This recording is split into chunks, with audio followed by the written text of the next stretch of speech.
Me presento, soy la profesora Diana Paola Betancur Loaiza, enfermera de profesión, con especialización en Administración en Salud y Promoción de la Salud, magíster en Enfermería con énfasis en Salud Familiar, máster en Atención Primaria, doctora en Salud Pública. Bueno, vamos a iniciar nuestro módulo con el siguiente contenido. En un primer punto, atención a las personas, todo lo que tiene que ver en el ser, la atención a las familias, que lo llamo el vínculo esencial, y la atención a las comunidades en encuentro con los otros. Para iniciar, empezamos con lo que tiene que ver con las personas. De forma tradicional, hemos trabajado todo lo que es atención en campo o atención en familias o atención en comunidad, pensando primero en ese sujeto, en el sujeto que es activo, en el sujeto o la persona o el individuo, dependiendo de la perspectiva que tengamos epistemológica.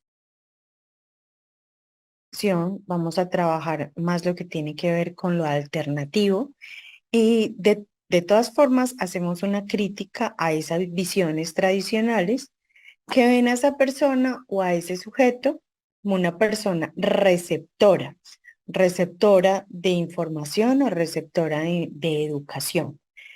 Para la pedagogía popular, en el caso de la perspectiva de Paulo Freire, hay una crítica especial a las personas cuando reciben la información, nosotros depositamos esa información o esa educación y es lo que él llama el modelo bancario, lo cual usualmente no genera mayores transformaciones porque no alcanza a pasar por la concienciación de la persona para que la misma haga su reflexión y pueda transformar lo que ella desea o lo que quiere para su vida. Desde una perspectiva de la justicia social, llamemos por ejemplo lo que nombra Martha Nussbaum en el enfoque de las capacidades o en el tema de las oportunidades, es pensar en qué quieren las personas para su vida, qué es lo que pueden ser y hacer con sus vidas. Pretendemos entonces desde la humanización que veamos a esa persona como un sujeto vivo, como un sujeto autopoético, teniendo en cuenta Maturana y Varela, que tiene que ver con todo el sujeto que está en constante cambio, que es un sujeto dinámico, que es un sujeto que está en medio de un contexto y que su condición, o como lo hemos llamado estilo de vida, más bien vamos a trabajar siempre es con un modo de vida. Ese modo de vida quiere decir que es la persona en constante relación con su entorno, en constante relación con su contexto. Esto entonces nos permite superar la victimización o la revictimización cuando siempre estamos pensando en esa persona desde un sujeto o más bien un objeto que incluso para nuestras investigaciones siempre lo hemos llamado población objeto y más bien cómo humanizamos ese ser sentipensante como esa población sujeto con la que yo puedo estar siempre en constante interacción, pero también en constante dinamismo, teniendo en cuenta que la salud no es un proceso estático, sino un proceso dinámico. Un ejemplo entonces que acá tenemos es cómo nosotros podemos considerar los activos personales. Eso que nos va a permitir centrarnos en lo que la persona puede ser y lo que la persona puede hacer.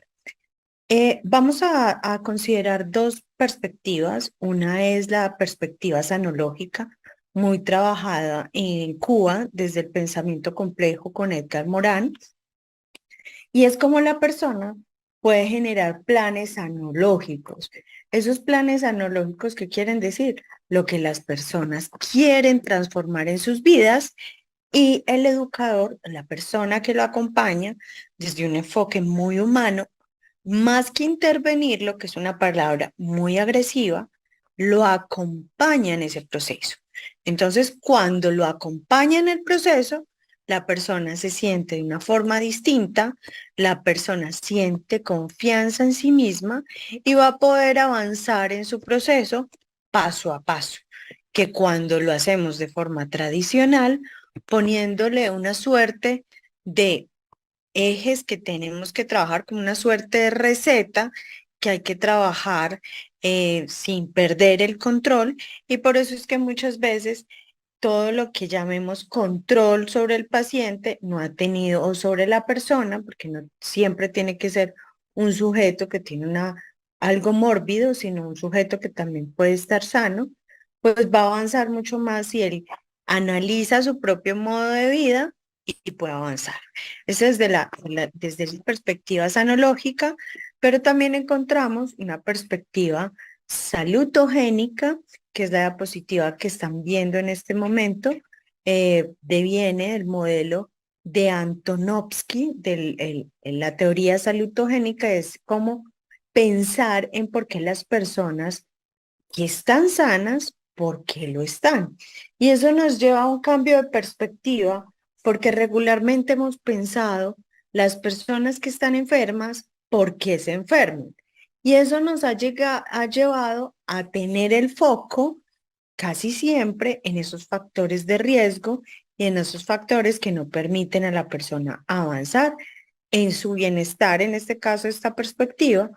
Pero por supuesto hay otras perspectivas más alternativas que se están pensando desde el buen vivir, que es retomar toda esa cultura indígena, o desde el vivir sabroso, todo desde el tema afrodescendiente. Entonces, esto nos lleva a tener una transformación en la forma de ver las personas, y es tener en cuenta esas capacidades, esas habilidades, esos talentos, para poder centrarnos más en esto que en un modelo de déficit, que sería el problema, el factor de riesgo, y aunque siempre van a estar presentes, así hagamos las entrevistas, los mapeos, esos factores siempre van a estar presentes, los vamos a considerar factores de exposición y no tendríamos que centrarnos en ese foco, sino más bien en sus activos, que es lo que a esa persona le va a dar confianza y con lo que va a poder avanzar en su modo de vida saludable o en su modo de vida de bienestar. Pensar a través de sus rutas salutogénicas o sanológicas en soluciones positivas que no generen dependencia del profesional, sino que cada persona tenga su plan y que además genere la ruta de cómo quiere hacer. Eso genera estima, eso genera independencia, pero también la necesidad de ese acompañamiento y de ese diálogo de saberes para saber qué es lo bueno para su vida y esa persona que decide hacer.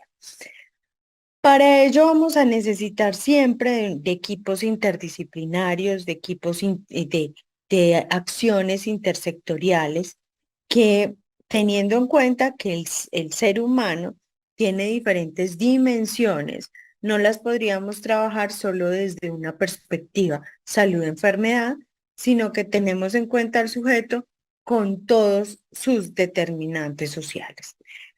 Para ello hay muchas técnicas que en algún momento hemos trabajado y que las hablaremos también, tanto personales comunitarios y comunitarios, para mapear esos activos que nos van a servir como fortaleza para enfrentarnos a esos riesgos que tiene la vida. Este es un ejemplo, como lo hemos hecho con algunos grupos, en este caso fue de adolescentes, cómo hacemos esos mapeos geoemocionales y tener en cuenta no solo siempre lo que la persona tiene que aprender para su vida, para mejorar, de todas las cosas que la cargamos, porque muchas veces terminamos cargando a la persona con más estrés, y eso hace que la persona libere más cortisol, y nosotros intentando desde el sector salud o desde algún programa social, ayudándole para que él avance en su proceso, antes estamos retrocediendo cuando las personas nos pueden en algún momento tener temor o en algún momento no nos consideran sus aliados para avanzar en el tema de la salud. Por ello, tan importante tratar el tema siempre emocional con los grupos poblacionales con los que trabajemos por curso de vida. Entonces acá, volviendo a esa mirada humanística, pues no nos podemos escapar de las emociones. Y acá hay que tener en cuenta las emociones, no solo de la persona que está ávida de ese proceso educativo, sino del educador. Entonces acá, educador educando en un proceso, ponen sobre la mesa sus emociones para, como ser humanos, comprenderse y avanzar en el proceso que necesitamos. Entonces, en este paso, esto lo hicimos a través de las memofichas, reconocimos las emociones en los contextos sociales, lo que permitió tener una fortaleza o detectar un factor de exposición en las redes de apoyo y sobre todo centrarnos en lo que eran los activos para la salud. En algunos, dependiendo de la perspectiva teórica, por eso es muy importante para todo lo que hagamos tener esa perspectiva teórica, a quién estamos siguiendo en su norte epistemológico para considerar cómo serían las rutas. Lo hemos hecho en diferentes proyectos de múltiples formas. Yo les decía, están las rutas analógicas, las rutas salutogénicas, pero vamos también a hablar de una mirada cultural que lo van a ver a profundidad en otro módulo, pero que acá lo traigo a colación porque es otra manera de avanzar con las personas y es el plan de decisiones y acciones. Realmente, ¿qué es lo que quiere esa persona? Entonces, hay varias cosas. Por lo general, estamos acostumbrados a reestructurar. Porque siempre que alguien llega a orientación con nosotros, desde cualquier programa de promoción de la salud o de prevención de la enfermedad, siempre estamos buscando el foco para transformar y para cambiar, porque el otro lo tiene que hacer sin ninguna otra consideración. Es que definitivamente tiene un modo de vida que no es sano y dentro de ese modo de vida hay que retomar acciones para cambiarlas. Y ese es el punto siempre de partida de nosotros como profesionales de la salud. Pero acá no, acá es diferente. Acá pensamos que el foco es la cultura, el pensamiento desde esas tradiciones culturales que tiene la persona y traemos unas miradas distintas. Entonces vamos a tener tres consideraciones centrales, que es lo que la persona puede conservar, y ahí retomamos algo muy importante de los activos, y es no entremos por lo que tienen que cambiar, entremos por lo que está haciendo bien de todo lo que hace en el día a día, que es esa vida cotidiana que habla Agnes Heller, la vida cotidiana. En ese marco hay muchas cosas que nosotros hacemos y alguna cosa en ese proceso dialógico, en el diálogo de saberes, tiene que haber algo que la persona realmente sí pueda conservar. Y por ahí vamos a iniciar. ¿Qué está haciendo bien que lo podemos tener presente como punto de partida y de confianza para que la persona pueda avanzar en sus otras cosas? Hay un segundo momento que es muy bonito y es donde creo, según la experiencia, llevo 20 años trabajando en comunidad y en comunidad algo que es muy valorado es el proceso de negociación. Es cuando no impongo en el otro qué es lo que tiene que hacer. Cuando yo estoy arriba y él está abajo, él se siente inferior. Acá no.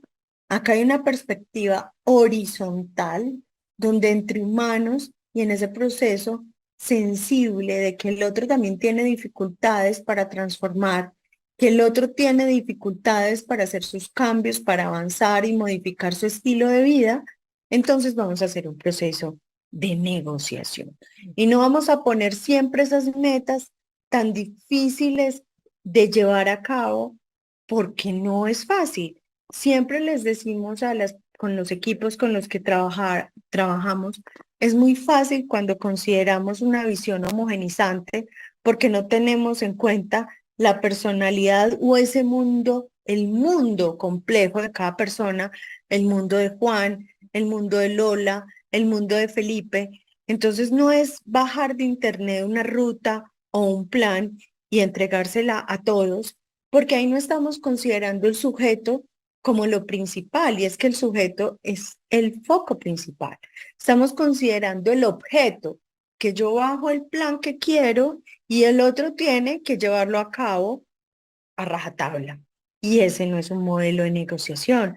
Acá tenemos en cuenta el sujeto, tenemos en cuenta nuestro conocimiento, que nos ha costado muchos años comprenderlo, aprenderlo, también modificarlo por la evidencia científica, pero la forma de llegar a los otros en ese punto de encuentro donde ponemos el diálogo de saberes, tú sabes y yo sé, y acá nos vamos a poner de acuerdo en que podemos negociar, porque si bien es cierto, un tema que ha sido muy central ha sido el tema de seguridad alimentaria, y si bien es cierto que hay unas consideraciones de lo que la persona debe comer, de cómo para estar saludable, cuando llegamos a ese mundo de Juan, que es lo que hoy nos trae en este diplomado, porque es un proceso humanístico, es que Juan no tiene para comprar todas esas minutas que le ha mandado la nutricionista. Por ende,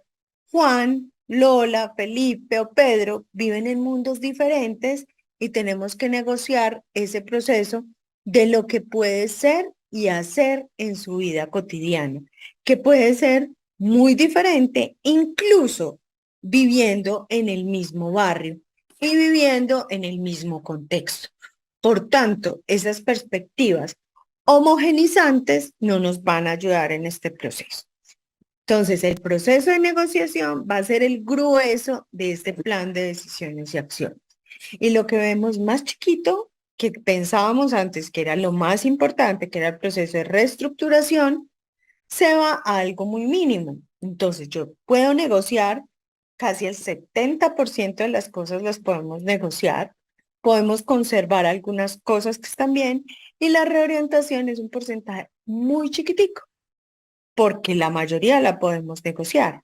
Podemos considerar un porcentaje de un 1%, 2% de todo ese plan de decisiones en que sí hay que cambiarlo. Por ejemplo, el uso de antibióticos.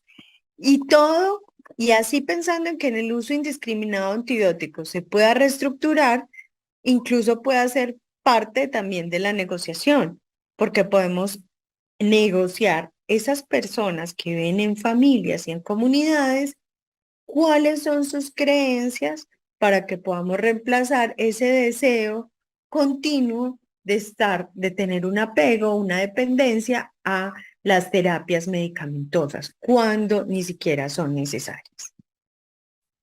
Hay experiencias de trabajo con personas, no solo en las familias, directamente en las visitas, sino en los entornos escolares. Es muy importante saber, cada curso de vida es diferente. En este caso, la relación entre pares con adolescentes es fundamental. Por más que queramos como docentes acercarnos a estos chicos, ellos, su nivel de comprensión va a estar más cercano a sus pares. Ellos no tienen presente el riesgo, por ejemplo. Entonces tendremos que trabajar unas técnicas especiales para poder llegar a esa sensibilidad del adolescente cuando está en un momento en que muy pocas cosas de riesgo les van a importar. Entonces, esta es una experiencia, un proyecto de entornos escolares que trabajamos todo el tema de habilidades socioemocionales desde una perspectiva crítica y sanológica. Esto ha permitido fortalecer la promoción de la salud desde la vida. Antes estos proyectos se llamaban, en nuestro contexto, escuela promotora de salud, un poquito más acartonado. Por eso llamamos ese entorno es flexible y los entornos pueden ser muchísimos para trabajar. Y en esos entornos están las personas, ahí es donde están las personas. el escolar, por supuesto, pero además modificar esa, por lo menos tener esa pelea lingüística de lo que ha sido el proceso salud-enfermedad y no trabajar solo para la salud, sino trabajar para la vida. Y en esa vida que es más compleja nos vamos a acercar a muchas dimensiones de la vida humana que muchas veces no comprendemos del adolescente y que creemos que citando a los padres de familia vamos a tener solución cuando nosotros sabemos que para los adolescentes, para un grueso de los adolescentes, y es la experiencia que tenemos, su principal red de apoyo van a ser los amigos o las amigas. Hemos tenido experiencias de trabajo con personas en situación de discapacidad, en situación de calle, pero también están las personas que tienen una experiencia de vida en trabajo sexual y hemos trabajado sus activos. A pesar de que veamos estas comunidades siempre en riesgo, recordemos que antes de estigmatizarlas por algún trabajo en específico, acá tenemos que tener en cuenta que son personas y esas personas tienen todos los problemas del mundo, así como nosotros. Cuando nosotros nos sentamos con ellos o con ellas en el mismo nivel y también les expresamos que tenemos emociones y que también tenemos problemas, que somos tan complejos como ellos o como ellas, van a tener confianza de hablar y de contarnos sobre sus vidas para poder hacer diferentes diagnósticos colectivos y reconocer ese mundo de los otros y reconocer el mundo en los otros de lo cultural, de lo económico, de lo emocional, de lo simbólico, de lo político, porque nadie se va a escapar de estas dimensiones. A través de algunas técnicas como estas que les acabo de decir, de los mapeos geoemocionales, la misma dinámica nos va a permitir explorar cosas que de pronto en la entrevista, que aunque valiosas, estas nos permiten visualmente tener un mejor acercamiento a sus activos.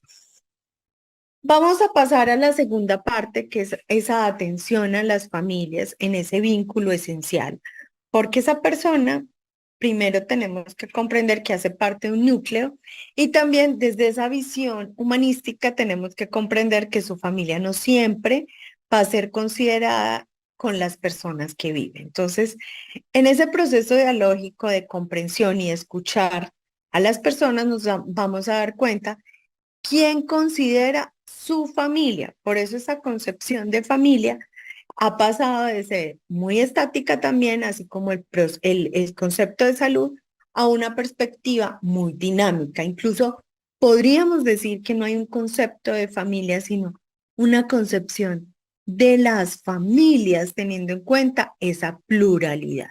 Entonces, las dinámicas de las familias en la actualidad es que enuncian y nombran múltiples caminos, formas de configuración, porque en este momento de la vida tenemos sí o sí que tener en cuenta sus realidades sociales, culturales, políticas, legales y cómo transitan opciones que también son tradicionales, emergentes, pero también alternativas. Y allí están las influencias también. ¿Las influencias de qué? De la globalización, de esa individualización reflexiva, donde también hemos aprendido, y como les decía, cuando aprendemos, si pasa ese proceso por la conciencia, ya no volveremos a ser los mismos, que ese es el verdadero proceso de la educación. Entonces, esa concepción de las familias las tendremos que ir aceptando, ¿cierto? En esa diversidad.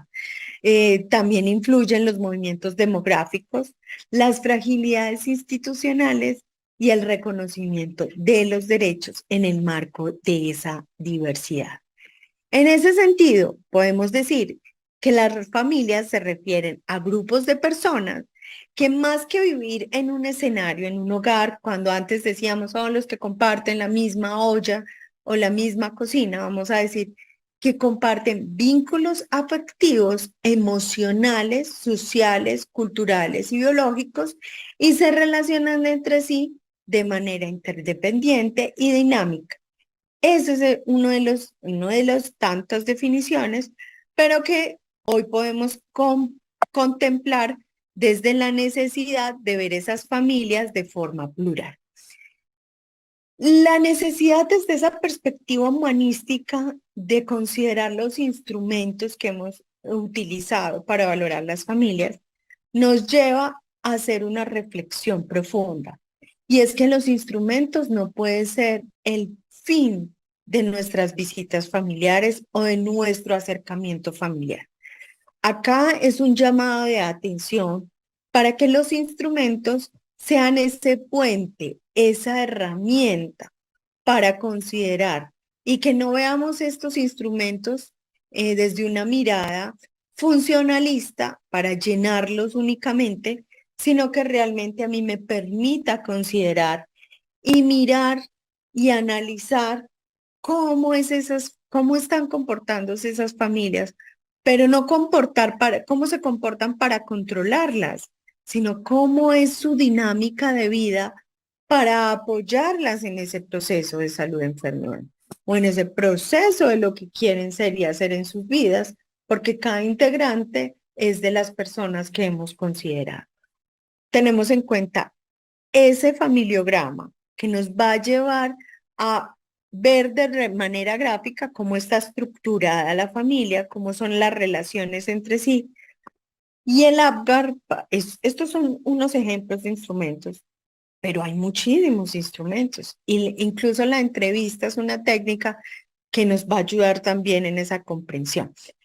Hay instrumentos como el APGAR que nos ayuda a hacer unas preguntas fundamentales frente a la satisfacción que tiene esa persona con su familia, si se expresan afecto, si responden emocionalmente, si cuando hay rabia, cómo es esa forma de responder o ante esos episodios, de pronto algunos violentos, algunos de rabia, ira, o cómo percibe realmente su familia. Tenemos también el Ecomapa, lo utilizamos mucho en el tema de salud familiar y es porque es importante para nosotros saber cuáles son esos recursos extrafamiliares que tienen para poder avanzar en el proceso. Muchas veces no siempre son las personas, como les decía, con las que viven y tenemos que buscar personas de afuera para generar esos procesos de avance.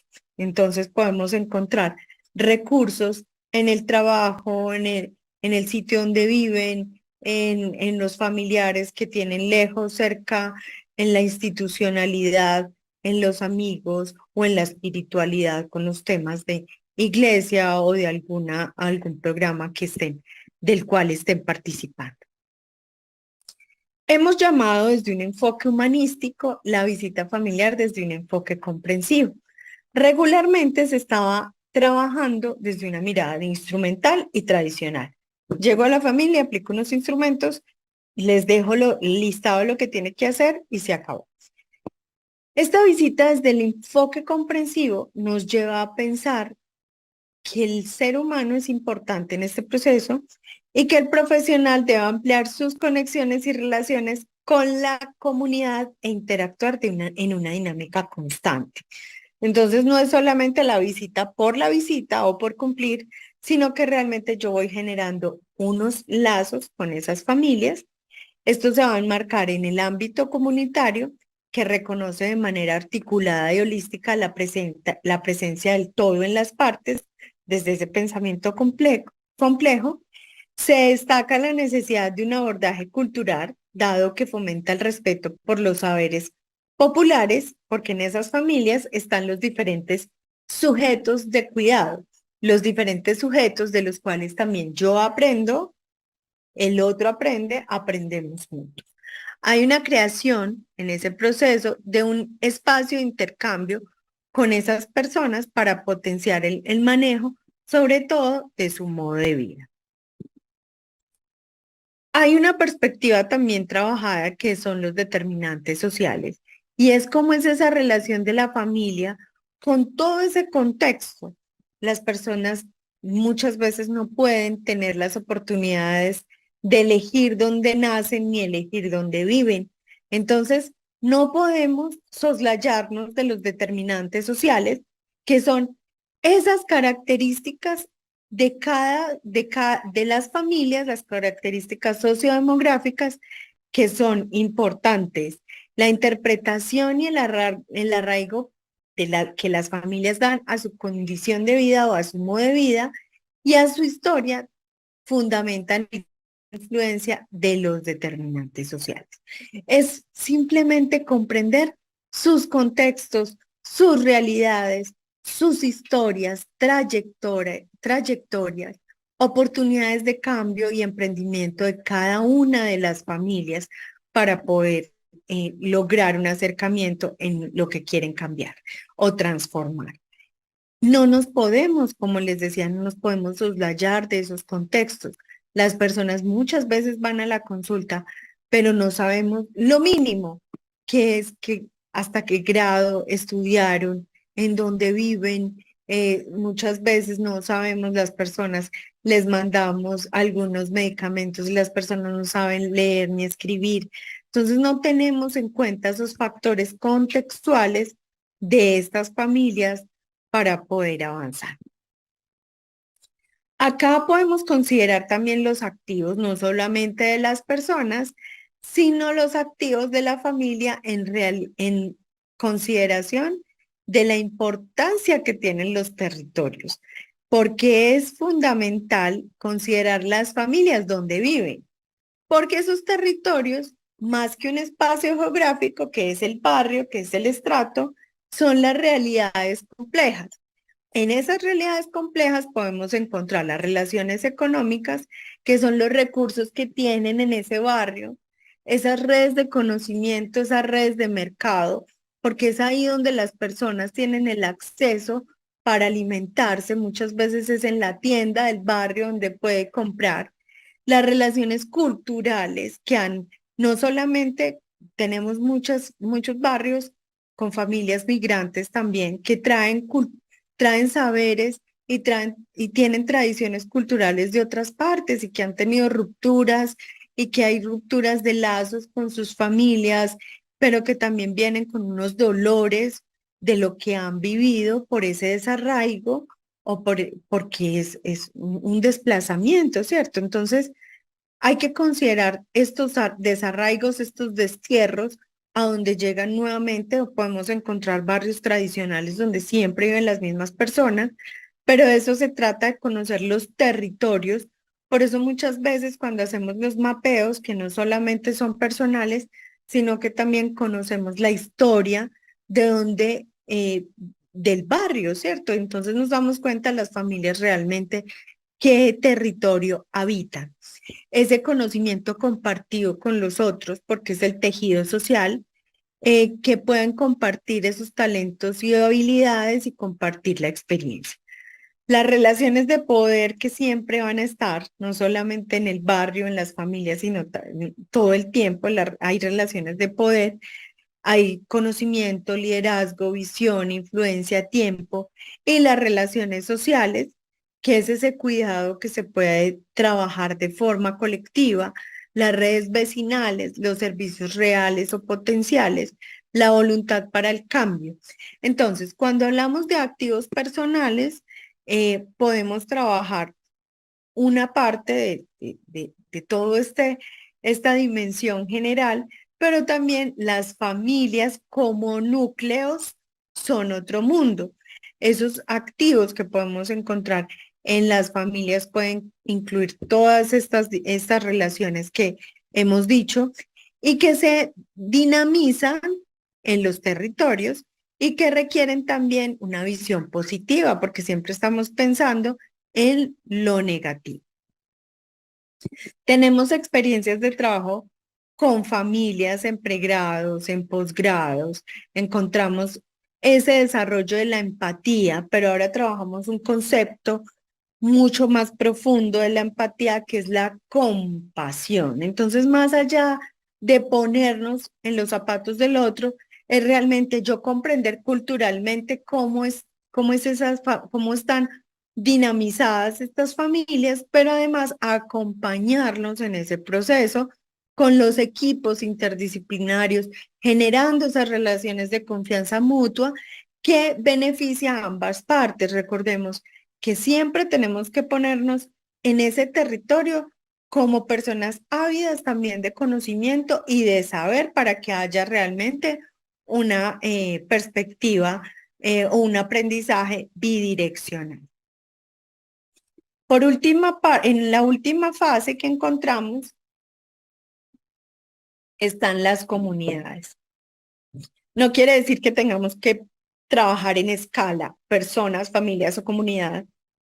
Todo lo podemos trabajar al tiempo, pero la atención a las comunidades es de lo más bonito que puede haber, es el encuentro con los otros en un proceso dialógico de aprendizaje, de poder compartir con diferentes sujetos, personas y mundos.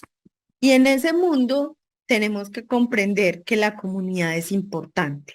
Cuando nos referimos al concepto de comunitas, podemos citar, por ejemplo, a García, que implica la presencia de un estar juntos. Recordemos que venimos de una perspectiva que estaba eh, arraigando muchísimo, era ese individualismo, de pronto lo que habla Bauman de una sociedad líquida, del individualismo, de no me importa lo que pase con el otro, acá es volver a recogernos, a decir que lo que se comparte en la comunidad es la existencia, aquí la comunidad no es una sustancia ni un sujeto, sino que es presencia, es estar presente en comunidad, estar en común, que necesariamente involucra a los otros en comunicación, y desde esa perspectiva humana, desde los seres singulares, que aparentemente estamos separados, pero que realmente ya no lo estaríamos así porque nos unen unos vínculos. Comunidad es el escenario que se configura en ámbito de resistencia, porque también hablamos de una perspectiva crítica, de un movimiento social que se puede gestar, que hay conflictos, por supuesto, pero también hay construcción y reconstrucción de lazos en diversa índole social y cultural. El rapport es fundamental. Acá, a pesar de que hablo del encuentro con los otros en comunidad, tengamos en cuenta que cuando entramos a trabajo con las personas, con las familias, entramos por comunidad con nuestros porteros, que son las personas que nos presentan ese sitio sagrado, que nos dicen, esta comunidad su dinámica es esta, te la presento. Y tú, que eres el portero, me la presentas y yo te cuento cuáles son mis intereses, que por supuesto desde esta perspectiva humanística no es algo extractivo de ir a la comunidad y sacar la información que necesito desde mi interés particular para la academia o para la investigación, sino que mi interés realmente es recíproco, porque tú me das y yo te doy. Entonces, en ese rapport, yo entro buscando confianza con el otro, de que crean mi palabra, en un mundo que además, en un mundo que hay desconfianza, porque realmente cuando entramos a los barrios, son personas que ya les han prometido y muchas veces están saturadas de encuestas, de instrumentos, de que muchas veces extraigan la información, pero que ellos no reciban ningún beneficio.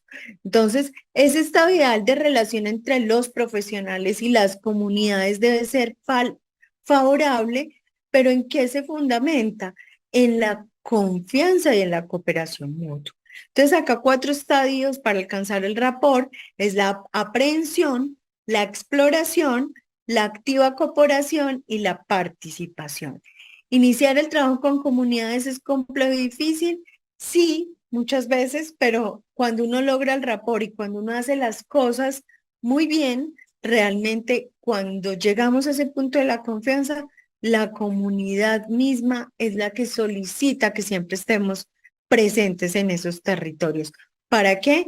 Porque siempre estamos pensando en esa relación armónica, empática y de compasión con las personas. Hay ejemplos de metodologías participativas y lo que yo les he hablado hoy, tengo la experiencia con las tres dimensiones que no son fragmentadas, como les decía, siempre estamos trabajando en una dimensión en una perspectiva muy hermenéutica circular. Trabajamos metodologías participativas. Esa participación debe ser considerada un derecho, no es lo que yo pienso, no es lo que yo quiero hacer, sino lo que realmente la comunidad desea también para sus vidas. Tratamos de superar esa distancia entre el sujeto y el objeto de estudio, que ya lo llamamos es esa relación entre sujetos, promoviendo una relación horizontal y de aprendizaje mutuo. El verdadero compromiso implica la transformación de la realidad y reclama una teoría de la acción transformadora que no puede dejar de reconocerle un papel fundamental en el proceso de transformación. Esas metodologías participativas permiten incidir de forma favorable en los procesos de resiliencia. Hay diferentes tipos que hemos trabajado, están las técnicas cartográficas, las líneas de tiempo comunitarias, las asambleas comunitarias, los círculos de la palabra.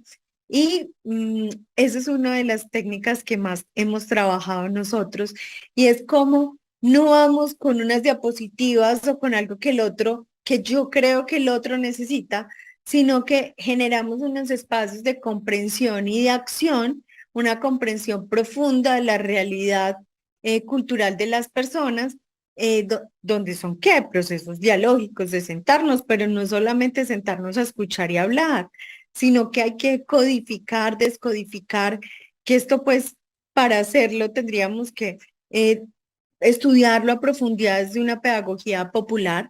El punto central es reflexionar sus problemas y notar que son comunes y buscar soluciones. Se considera la palabra como poder transformador y la tematización posibilita el pensar y este se orienta al actuar. En síntesis, vamos y realizamos círculos de la palabra o círculos de cultura y nosotros no llevamos preestablecidos unos temas, sino que los temas van a emerger del mismo diálogo. Dice Freire, nadie educa a nadie, nadie se educa a sí mismo. Los hombres se educan entre sí con la mediación del mundo. Esta es una experiencia cuando estuvimos en pandemia, que tuvimos que hacer los círculos virtuales. Siempre hay un espacio para la libertad de concienciación, hay un diálogo de problematizador. Muchas veces hemos tenido círculos donde volvemos a los mismos y los mismos problemas, pero hay que buscar las situaciones límite y el educador tiene que tener esa habilidad de poder avanzar buscando el llegar al punto de la situación límite para encontrar soluciones y generar temas generadores. Se puede decir que es necesaria en este contexto la ciudadanía como esa práctica social que se fundamenta en la capacidad que tienen los sujetos para empoderarse del espacio de lo público, construir lazos de afinidad con los territorios y con las personas que lo habitan, establecer acuerdos, así como yo establezco negociación en ese proceso dialógico de plan de decisiones con las personas y las familias. Acá es establecer acuerdos en los territorios de convivencias para habitar esos espacios, y así como yo estoy con las personas y las familias pasando un proceso de pronto, como ejemplo, enfermo a sano, los territorios también. Hay territorios que están enfermos y que a través del trabajo comunitario pueden convertirse en territorios que sanan. Hay que valorar la alteridad y reconocer al otro como un igual al que se debe valorar en su dignidad. En este sentido, la ciudadanía se construye en la medida en que los sujetos reconocen el lugar de sus actuaciones en el espacio de lo público y de lo privado. Estas experiencias de trabajo en comunidad, este es uno de los proyectos que es Huertas Comunitarias, un buen camino para el buen vivir. Los habitantes construyen sus territorios, siembran, cultivan, riegan, reciclan, realizan compostaje, pero además se cuidan, ¿cierto? Tienen actos de cuidado propio entre ellos y reproducen lo que la huerta como medio les produce y les enseña. Hay otro proyecto que es Itaqueras, que es con comunidad vulnerada, mujeres vulneradas, que trabajamos como emprendimiento, es el proyecto Itaqueras, de problemas a poemas, de ver ese río como la posibilidad que yo tengo para generarme daño y más bien pensar en un momento en que del río me río y pueda resignificar esos territorios, pueda generar estrategias de emprendimiento como un medio para crear oportunidades para mejorar la calidad de vida. Para esto se requiere el reconocimiento territorial a través de perspectivas culturales y a través del dinamismo con gestores comunitarios. Este es el módulo que he querido compartirles a ustedes de la experiencia tanto de docencia, investigación y proyección con personas, familias y comunidad. Muchas gracias.